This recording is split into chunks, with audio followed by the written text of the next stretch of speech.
Got my buddy girlfriend out of a bad car deal. She decided to keep it. I used to sell cars. I sold over 1,000 cars in my time. I know the industry. Long story short, my buddy was dating a girl. She bought a used Nissan Altima that she paid way too much for. That was a bad deal. Her APR was damn near 30%. The car had a lot of miles and she overpaid. My buddy talked to her. She wanted out of the deal. So my buddy reached out to me to help her.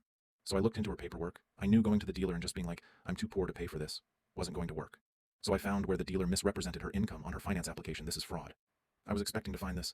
This kind of fraud is fairly common, and I knew it. So I set up a meeting with the GM. I went with my buddy GF and I to the GM, and I just laid out the facts. It had only been about a week or so since she bought the car, and the GM saw the writing on the wall. So he made her an offer. He'd unwind the deal. He'd refund all her money, cancel her loan, so she'd never have one to begin with. And she gives the car back, and they part ways. She was going to be so much better off. And by the way, this was the plan going in. She had a car she could drive. She agreed. We had to get some things together to complete the unwind, so it was set to happen the next day. The next day at the dealership, she tells the GM of the dealer she's going to keep the car and just make the payments, even though they are a lot for her, because she likes the car. I tried to get her to change the mind. The GM was honestly shocked because this was great news for him, but he didn't see this coming. But she refused to give the car back, and the GM was more than happy to let her keep it, saved him a bunch of money, time, and effort. My buddy dumped her over this. A few months later, the car got repoed because she couldn't keep up with the payments.